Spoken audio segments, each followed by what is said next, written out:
مشاهدي الأفاضل، طيب الله أوقاتكم أينما كنتم بكل خير. أحييكم وفي مالي نشرة أخبار المساء من الفضائية الإريترية والمستهل بأبرز العناوين.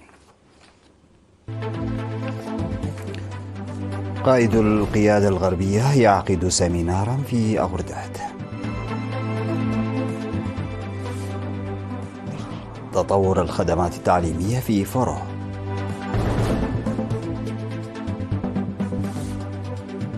أعضاء مكتب الجبهة الشعبية للديمقراطية والعدالة في الإقليم الجنوبي يتفقدون المناطق التاريخية والمشاريع التنموية. رئيس النيجر يتهم قوى غربية بإعادة توطين الإرهاب في الساحل. الصين تحذر واشنطن من اللعب بالنار في قضية تايوان. بريطانيا تعتزم توسيع أسطول غواصاتها في إطار الاستعداد للقتال.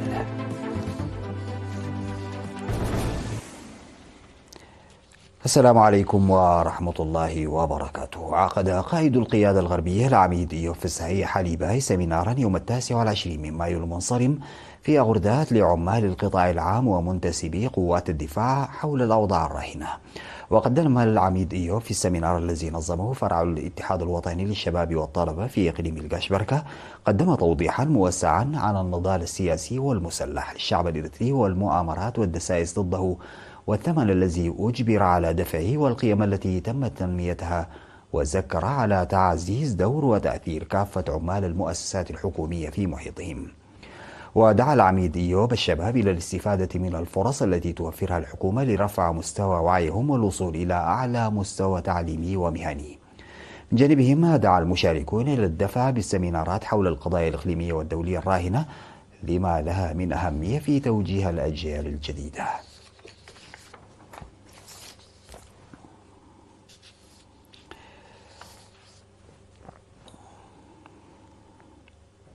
شهدت مديرية فرو ازديادا ملحوظا في عدد وانتشار المدارس. وأوضح مسؤول إحصاءات المدارس الأستاذ عسيك أحمد لوكالة الأنباء الإريترية قبل الاستقلال كانت هناك 3 مدارس ابتدائية في فرو وزولا وأفتة، وتوجد حاليا 28 مدرسة حتى المستوى الثانوي. وذكر القيام بأعمال جادة لإيصال الخدمات التعليمية إلى المناطق النائية، مشيرا إلى أن التغطية وصلت إلى 98% على مستوى إدارات الضواحي. وحول مشاركة الطلاب أفاد الازدياد بنسبة 95% في المرحلة الابتدائية و48% في المرحلة المتوسطة و50.5% في المرحلة الثانوية، وذلك بزيادة حوالي 92% على المستوى العام. وقال مسؤول تعليم الكبار الأستاذ جمال علي إن عدد مراكز محو الأمية ارتفع من 3 مراكز قبل الاستقلال إلى 46 مركزا، مما أدى إلى ارتفاع نسبة محو الأمية. وأوضح إقامة 6 نقاط لإعادة الأطفال الذين تخطوا سن الالتحاق بالمدرسة إلى المدرسة من خلال برنامج عريوت. وذكر مسؤولو التعليم استمرار الجهود من أجل الارتقاء بالعملية التعليمية.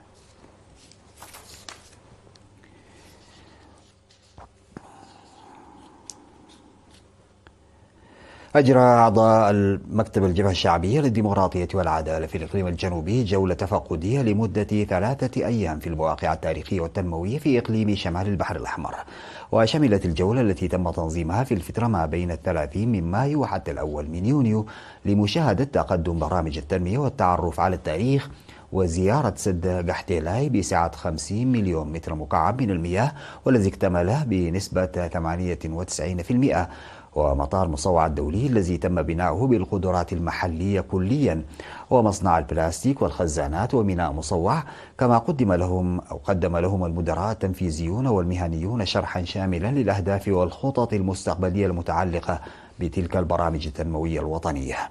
وقام المشاركون برحلة بالقارب إلى جزيرة دسة والقاعدة البحرية في قدم، بالإضافة إلى زيارة متحف شمال البحر الأحمر الإقليمي ونصب طوالوت أثناء الرحلة. وقدم مدير مديرية قندع السيد عمر يحيى عند زيارة مقبرة شهداء قندع إيجازا على المنطقة والبطولة التي شهدتها جبهة قندع في الكفاح المسلح الإريتري. وأشادت سكرتيرة الجبهة الشعبية في الإقليم الجنوبي السيدة أمة نوغوسيه بالمساهمة التي قدمت من قبل قيادة القوات البحرية وقيادة القوات الجوية في الجولة التنويرية التي هدفت إلى تعريف الجيل الجديد من الشباب بالتقدم الذي تسجله البلاد في شتى المجالات بشكل عام والتنمية بشكل خاص. وعبر الزوار عن فخرهم خاصة أنهم وجدوا أن البرامج التي تنفذها القدرات المحلية تتجاوز توقعاتهم وأعطتهم الدافع والقوة لتعزيز مساهماتهم في المهمة الوطنية التي يشاركون فيها. تم تقديم دورة حول إعادة التأهيل الاجتماعي حول التقنيات التي يجب على المجتمع اتباعها في رعاية الأشخاص ذوي الإعاقة وكبار السن للمدراء الإداريين والأعيان في مديرية أمن حيلي. وأوضح مسؤول فرع وزارة العمل والرعاية الاجتماعية السيد عبد مريم أبرهة أن التدريب نظمه فرع وزارة العمل والرعاية الاجتماعية في الإقليم الجنوبي بهدف تمكين المواطنين ذوي الإعاقات الجسدية والعقلية وكبار السن من تلقي خدمات إعادة التأهيل دون عزلهم عن عائلاتهم وذويهم. وأشار خبير الاجتماعيات في الإقليم الجنوبي السيد كبروم إسحاق إلى أن الإصلاح القائم على التواصل المباشر بذويهم هو استراتيجية من شأنها أن تمهد الطريق أمام الأشخاص ذوي الإعاقة وكبار السن للعيش مع مجتمعاتهم برفع وعي العائلات المعنية والمجتمع ككل. وأكدت مديرة مديرية أمن حيلي المكلفة السيدة ترحاس فقادو بدورها أن إدارة المديرية ستعمل بشكل جدي على تنفيذ برامج إعادة التأهيل القائمة على التواصل الاجتماعي المباشر في كل الإدارات المحلية نظرا لمساهمتها في تمكين ذوي الإعاقات المختلفة وتحفيز الاعتماد على الذات والإنتاجية التي تحررهم من الاتكالية وانتظار الفرص والخدمات دون المشاركة فيها. تم التذكير في ندوة أقيمت في مدينة حقات يوم 29 من مايو المنصرم بإجراء حملات نفير جماعي لضمان صحة السكان ومكافحة الأمراض الناجمة عن نقص نظافة البيئة والصحة. وأوضح مدير المدينة سيد نصر برختة أن الهدف الرئيسي هو رفع مستوى الوعي العام من خلال تنظيم حملات وإلقاء محاضرات تركز على نقص الصرف الصحي وحماية البيئة. وأشار إلى أن صحة المجتمع يمكن ضمانها من خلال زيادة الوعي والمعرفة لدى السكان بشأن الأمراض المعدية وغير المعدية.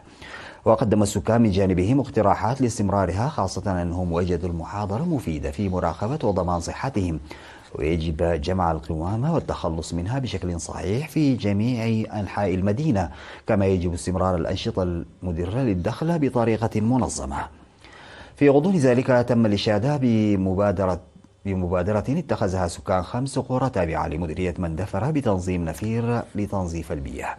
وبفضل الجهود المبذولة في قرى أرقيت مخرم والشيحة وعد فنيع ودندير جنت وبراخ قامت كل عائلة ببناء الحمامات وأعلنت نفسها خالية من الإنبات في 27 من مايو المنصرم. وأفاد مسؤول إدارة الخدمات الصحية والمالية في المديرية سيد برهة كداني إن 58 قرية من أصل 63 في 15 إدارة ضاحية قامت بالفعل بتنظيف البيئة المجاورة لها.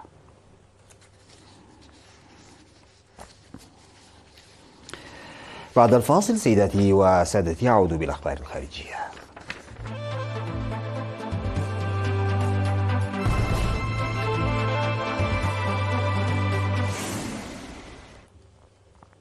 قال رئيس المجلس العسكري الحاكم في النيجر الجنرال عبد الرحمن تياني إن قوى غربية اتفقت مع جماعات إرهابية لضرب دول الساحل الإفريقي وخاصة مالي والنيجر وبوركينا فاسو التي قررت التوحد في كونفدرالية وإنهاء أي تعاون عسكري مع فرنسا والتوجه نحو التحالف مع روسيا. وقال الجنرال تياني إن قوى غربية من بينها فرنسا تسعى لزعزعة استقرار كونفدرالية دول الساحل من خلال وسائل غير مباشرة مشيرا إلى أن هذه الوسائل تشمل شبكات استخباراتية وفاعلين إقليميين وجماعات مسلحة إرهابية. وأشار الرئيس النيجيري إلى ما أسماه إعادة توطين الإرهاب في المناطق الحدودية بين النيجر ومالي وبوركينا فاسو وهي المنطقة الأكثر تضررا من الهجمات الإرهابية خلال السنوات الأخيرة وتنشط فيها جماعات محسوبة على داعش والقاعدة.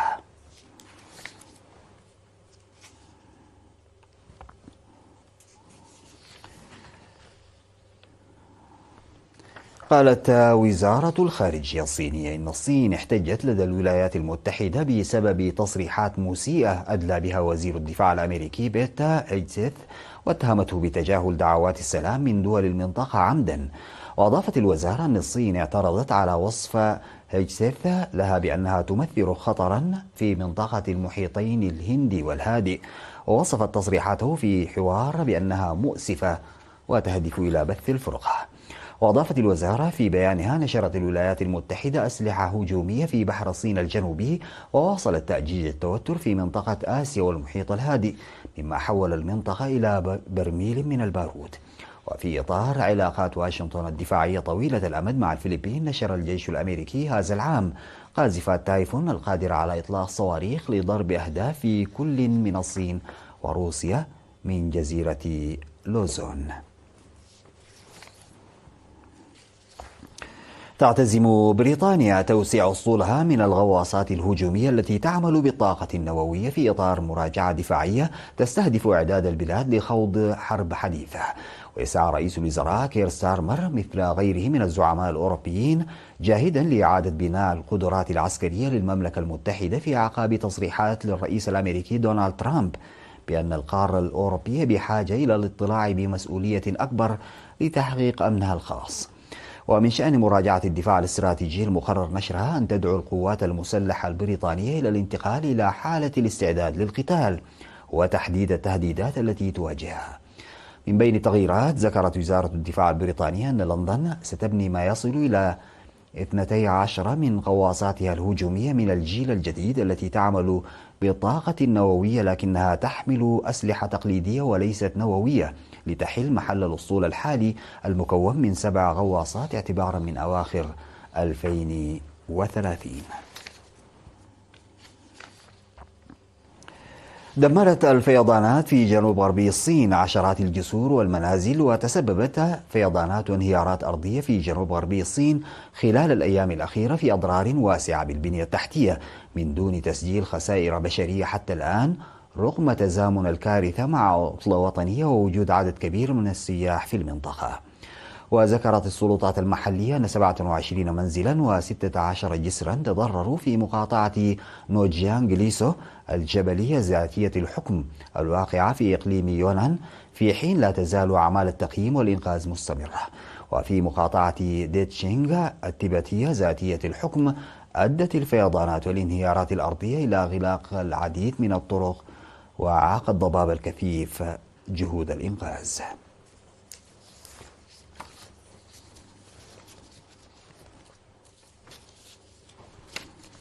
في ختام هذه النشرة إلى حضراتكم تذكير بأبرز العناوين. قائد القيادة الغربية يعقد سيمينارا في أبوظبي.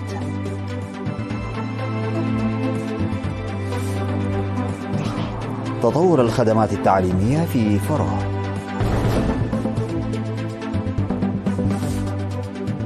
أعضاء مكتب الجبهة الشعبية في الإقليم الجنوبي يتفقدون المناطق التاريخية والمشاريع التنموية. رئيس النيجر يتهم القوى الغربية بإعادة توطين الإرهاب في الساحل. الصين تحذر واشنطن من اللعب بالنار في قضية تايوان. بريطانيا تعتزم توسيع أسطول غواصاتها في إطار الاستعداد للقتال. انتهت نشرة أخبار المساء، قدمتها لحضراتكم من الفضائية الإريترية. شكرا لمتابعتكم، السلام عليكم ورحمة الله.